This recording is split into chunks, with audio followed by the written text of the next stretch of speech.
I'm Frank Proto. I'm a professional chef and culinary instructor, and today I'm gonna show you how to sear.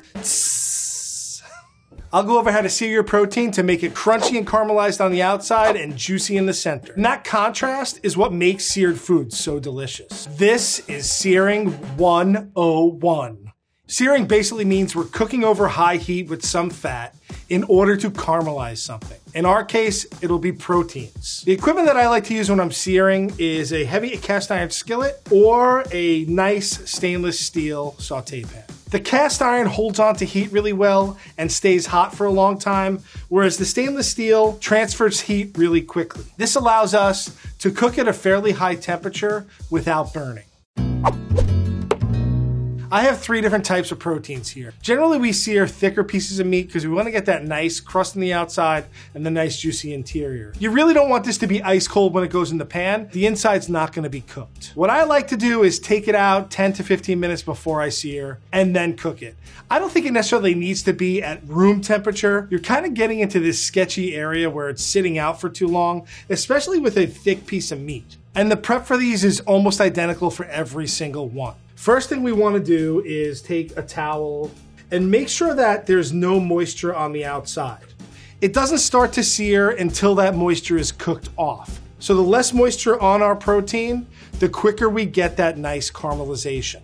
My chicken has the skin on. That's great. I want the fat. I want the crispiness for the skin, so I leave the skin on. I have 2 pieces of salmon here, one that's not marinated with the skin on, because crispy fish skin is delicious. And then we have another piece of salmon that has a marinade. Marinades tend to burn if they have a lot of sugars. If you've marinated long enough, the flavor's gonna be inside the fish, so you don't need a lot of excess stuff on the outside. So keep it as dry as possible, dab it off. My pork chop is ready to go. My cast iron skillet is preheated.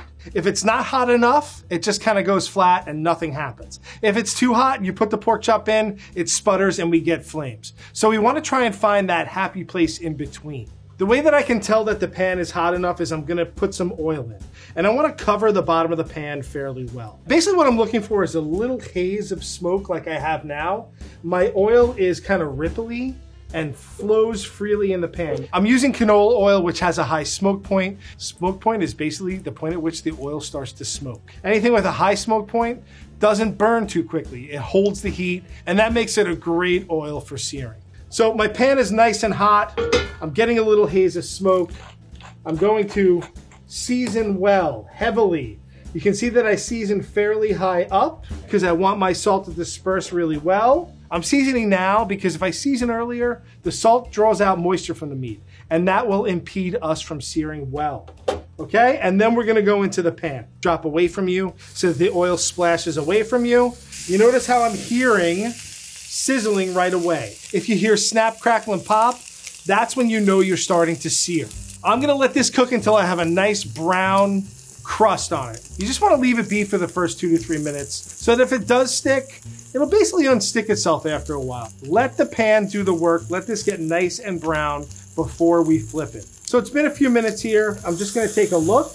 And if you look at that, we're getting some nice browning. I'm gonna leave it on this side for another minute and a half, and then we'll give it a turn. For the most part, what I'm watching for is that this oil is not burning and smoking up the room. You need to watch the pan and adjust the heat. A cast iron pan takes a long time to heat up and cool down. If you feel like it's not hot enough, go up in measures. If you crank it and it gets too hot, it's gonna take an equal amount of time to cool down. We're ready to go here. I can give it a good turn, and look at that. The culinary term for browning is the Maillard reaction. And you can see right here, the proteins, the sugars in the meat, and the salt and pepper have browned to give us a nice golden brown crust. And that's what we want. That is flavor.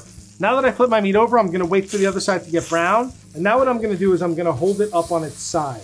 I wanna make sure that that fat gets nice and crispy as well. And this will cook a little quicker just because there's less surface area. This pork chop is super thick. It's fully seared. I got some nice brown on it. I like to finish in the oven just for the fact that I don't want the oil to start to burn before my pork chop is done. I'm gonna go throw this in the oven for about 5 to 7 minutes, and then we'll let it rest. My chicken thigh is basically the same method as the pork chop, except for the fact that the chicken has skin. And nothing is better than crispy chicken skin. I'm starting out with a fairly high heat in my pan. I'm using the same canola oil.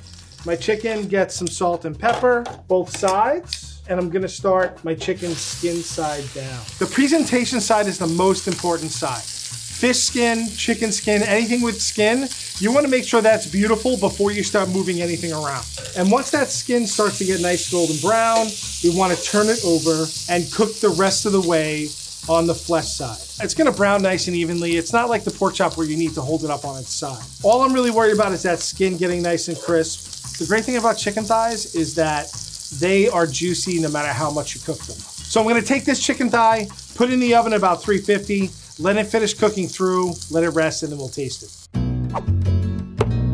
I have a piece of salmon here, not marinated, and it has the skin on. I'm not using a cast iron here, I'm using a stainless steel saute pan. Same procedure as the pork chop and the chicken. I want a nice coating of oil in the bottom of the pan, and then I'm gonna season salt and pepper. And then it goes in the pan, skin side down, dropping it away from you. If your salmon skin starts to stick, leave it alone.